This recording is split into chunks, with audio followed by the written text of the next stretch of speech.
안녕하세요. 성경에 대해서 이것저것 저것 이것 이야기를 나눠보는 성경수다 말씀 영상 시작하도록 하겠습니다. 저번 주까지는 이제 그 북이스라엘에 돈만 잘 벌었다, 아니 돈만 잘 벌었다? 나라를 잘 운영했던 여로보암에 대한 이야기를 나눴지만 그 안에서 이제 뭐 가난한 자들과 그 막대한 부를 나눔 없이 살아갔던 그 나라의 모순적인 부분을 한번 고발하는 이야기를 나눠봤습니다. 이제는 이제 남유다의 아사랴라는 왕의 이야기를 한번 나눠볼 텐데요. 그리고 아사랴의 이야기 2주의 연속 2편 정도 한번 이야기를 나눠보도록 하겠습니다. 오늘의 제목은 산당만은 제거하지 못한 아사랴라는 제목으로 한번 이야기를 나눠보는데, 우선 아사랴는 뭐하는 놈인고 하면 당연히 왕이죠. 왕이니까 오늘 이 이야기 계속 나오는 건데, 16살 때 남유다의 왕이 되었다고 합니다. 저는 16살 때 뭐하고 있었을까요? 중학교 3학년이었네요. 중2병은 막 졸업하던 시절인 것 같은데. 아무튼 누군가는 왕에 등극하는 그런 나이가 되는 것 같아요. 아, 그러네요. 저 16살 때 좀 쓸데없는 TMI로 자랑하자면요. 그때 그 중학교 3학년 때 1학기 중간고사, 2학기 기말고사, 아니 1학기 중간고사, 1학기 기말고사, 2학기 중간고사, 2학기 기말고사, 그때 다 수학을 100점 맞았던 적이 있어요. 자랑 같냐고요? 이것밖에 자랑할 게 없어서 하는 말이에요. 나머지는 다 그냥 그래요. 그러니까 이렇게 자랑하는 거지 뭐. 아무튼 그랬던 적이 있어서 그때 내가 최고구나 하는, 혼자 우쭐함에 빠져 있었던 적은 있었는데, 누군가는 왕이 되었네요. 어찌 보면 어릴 적에 왕이 되었다고 합니다. 혹시 그 조선 왕조 쪽에 단종은 14살 때 왕이 되었다고 하고요. 또 숙종은 16세에 왕이 되었다고 합니다. 근데 단종은 14살에 왕이 돼서 그런지 그냥 숙부한테 왕의 자리를 빼앗겼지만, 숙종은 오히려 그 대신들이 자신에게 덤비고 있었던 송시열을 그냥 귀양으로 보내는 강단을 보인 모습이 있었다고 숙종은 그러는데요. 뭐 아무튼 누군가는 16살 때 왕에 등극을 했습니다. 그리고 아사랴는 52년 동안 남유다를 통치했다고 합니다. 52년. 그럼 뭐야? 참 계산해보면 한 68세 때 은퇴를 했네요. 만 70은 찍어야지, 이 양반아. 아무튼 그렇게 돼 있고, 또 성경에서는 이 왕에 대해서 우시아라고 기록도 하는 데가 있습니다. 이것에 대해서는 확실치 않아요. 이름이 두 개일 리는 전혀 만무할 테고, 아마 왕에 등극하기 전 이름, 등극한 후의 이름이지 않냐라는 학자들의 주장에 좀 더 좀 신빙성은 있어 보이긴 하지만, 오늘 이 말씀 영상에서는 아사랴라고 이야기를 한번 해보도록 하겠습니다. 음. 자, 아사랴. 그에 대한 성경의 평가를 한번 이야기를 나눠보려고 합니다. 열왕기하 15장 3절에서 4절에 보면 아사랴가 그 부친 아마샤의 모든 행위대로 여호와 보시기에 정직히 행하였으나 오직 산당은 제하지 아니하였으므로 백성이 오히려 산당에서 제사를 드리며 분향하였고 라고 합니다. 음, 보면 부분적으로는 좋은 평가를 받았다, 이렇게 좀 평가를 할 수 있는 것 같아요. 그런데 성경에선 분명히 말하고 있죠. 오직 산당은 없애지 못했다 라는 거죠. 물론 이것을 다른 말로 하면 산당 빼고는 나머지 다 정리했다, 이렇게 평가를 할 수 있으니 우리는 그거는 그거대로 좋은 평가를 줘야 하지 않나 하는 생각은 드는데, 그런데 여기서 산당은 제하지 못했다, 이 산당이란 것은 무엇인가라는 거예요.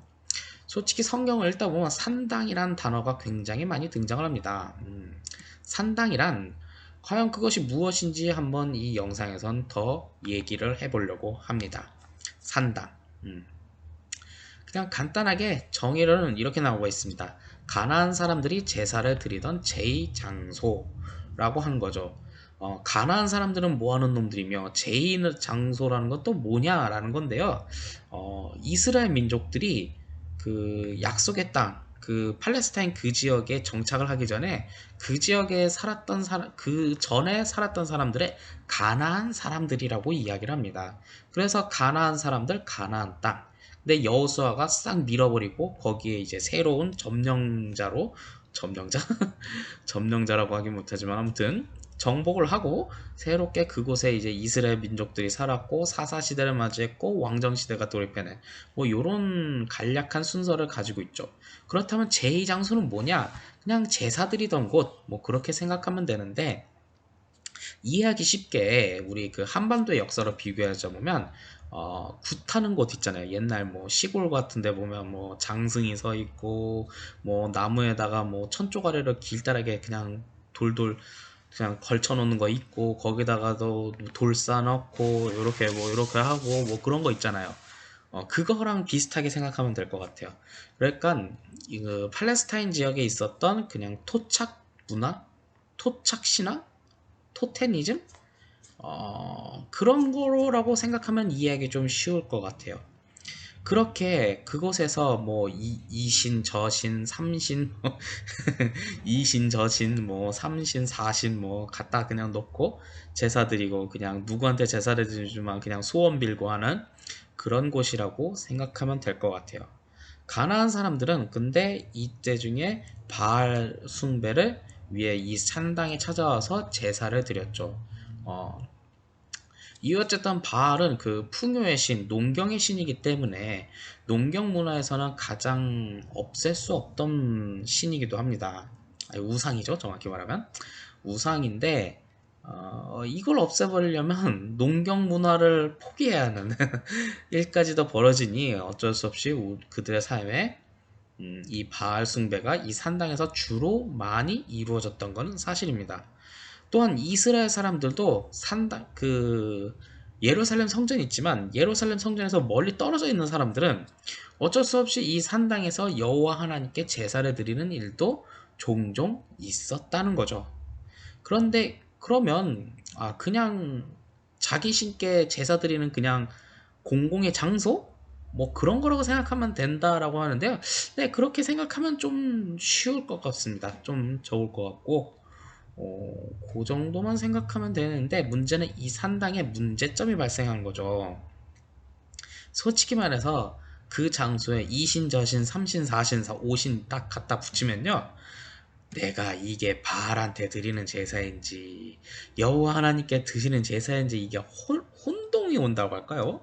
혼란스럽고 판단도 안 되고 그러기 때문에 제사 드리는 대상에 대한 인식이 부족해버리는 상황.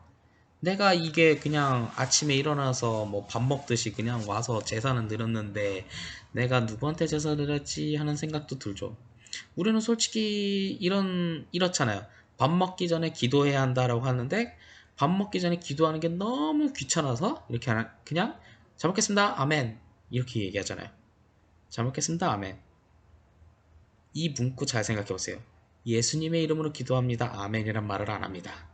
그렇죠? 그럼 나타나는 현상이 뭐냐 하면 잘 먹겠습니다. 아멘 딱 하면 되는데 이 아멘이 바알한테 갔는지 악마한테 갔는지 사탄한테 갔는지 어떻게 알아요? 그거 어떻게 알아? 그렇기 때문에 예수 그리스도의 이름으로 기도합니다라는 아멘이라는 단어가 우리가 정확하게 감사하는 대상이 예수 그리스도라는 것을 정확하게 명시하는 건데 이때 당시 산당의 문제가 바알 것도 드리고 여호와 하나님 것도 드리고 뭐 생판 들어본 적 없는 잡신 잡다한 것들도 다 갖다 드리고 하니 과연 누구에게 예배를 드리거나 그리고 그것을 지키는지에 대한 부족한 인식이 생겨버린 거죠. 그래서 이제 종교 개혁자들은 웬만하면 이 문제에 대해서 해결하려고 노력을 많이 했고 그러나 문제는 이것이 전국적으로 흩어져 있고 또한 백성들에게 그 종교적 자존심, 자존감 그런 게 있잖아요.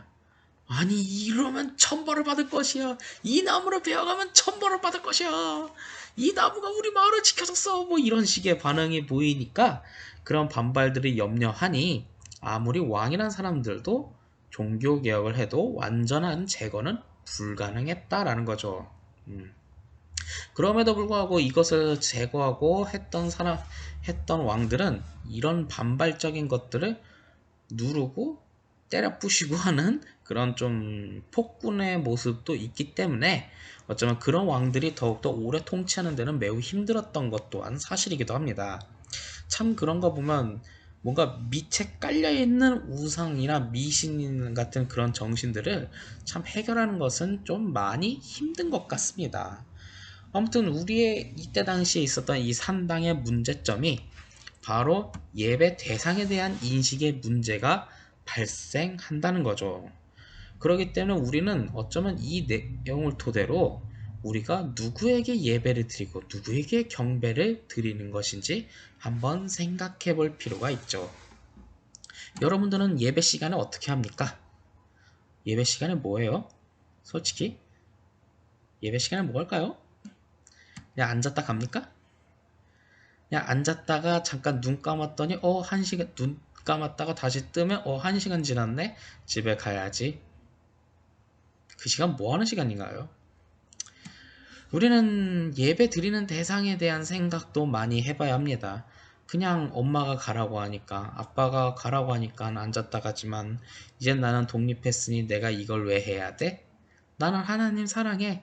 근데 굳이 꼭 예배해야 돼? 예배 안 가도 하나님은 나를 사랑한다. 근데 나중에 뭐 시간 되돌아보면, 하나님이 누구지? 나중에 하다 보면, 그 뭐 저기 뭐 신천, 뭐 우상, 이단 종파들 찾아가다 보면, 그래. 하는 생각이 들지 않았을까 하는 생각이 듭니다. 이런 것처럼 우리가 굳이 고리타분하게 그런 형식적인 것을 말하는 이유는 교회가 그런 거를 말하는 이유는 바로 이러한 문제가 우리 삶에도 있었고 성경 속에서 있었던 문제이기 때문에 우리 자신을 한번 돌아볼 필요가 있는 거죠. 여러분들이 예배를 드리는 그 대상인 하나님이 어떤 분이라는 거예요. 물론 그것을 제대로 우리가 교회가 가르쳐 주지 않았습니다 라고 말을 할 수도 있겠지만 아니요, 교회는 다 가르쳐 줬어요. 여러분들이 기억을 안 할 뿐이지. 여름 성경학교를 하든 수련회를 하든 속회 모임을 하든 언제나 다 얘기를 했는데 여러분들 중에 한 분이 난 그거 싫어 내 멋대로 살 거야 하니 그 사람이 교회를 떠나면 우리 헌금이 줄어요, 뭐가 줄어요, 교회가 나쁜 이미지가 돼요 하다 보니 바로 거부하는 여러분들 때문에 다 여러분들 때문이에요. 거부하는 사람들 때문에 그저 좀 쉽게 하다 보니 그게 문제가 예배 대상을 놓쳐버리는 상황이 펼쳐지게 됐던 거죠. 이런 문제점이 있기 때문에 우리는 다시 한번 원점으로 돌아갈 수 있는 판단이 필요합니다. 또 그런 사람들 또 잡다 보니까 직분 억지로 집사 직분 줘, 권사 직분 줘, 장로 직분 줘, 속장 직분 줘 하다 보니 뭐 거기서 뭐 제대로 속회 교육이 이루어지고 뭐 하겠나요? 에이가 참 큰일입니다. 물론 모든 교회가 다 그렇지는 않은데 가끔은 그런 사람들을 예배 대상에 대한 감사나 그런 것이 잘 안 잡혀 있는 한국 교회가 양상이 되다 보니 본질을 좀 놓쳐버리는 일들이 많이 발생하고 그러다 보니 뭐 다원주의나 뭐 그런 것이 좀 나타나지 않았을까 하는 생각은 드는데 이거 하나는 제가 확실하게 말할 수 있는 건요. 여러분들에게 여호와 하나님을 믿어야 합니다 라고까진 말은 안 하겠습니다.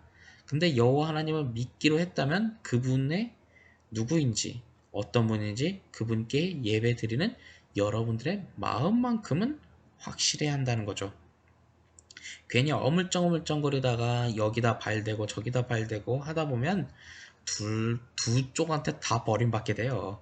그러니 하나만 놓고 우리가 그분을 따라서 살아가는 것이 얼마나 좋을지 한번 생각을 해봤으면 좋겠습니다.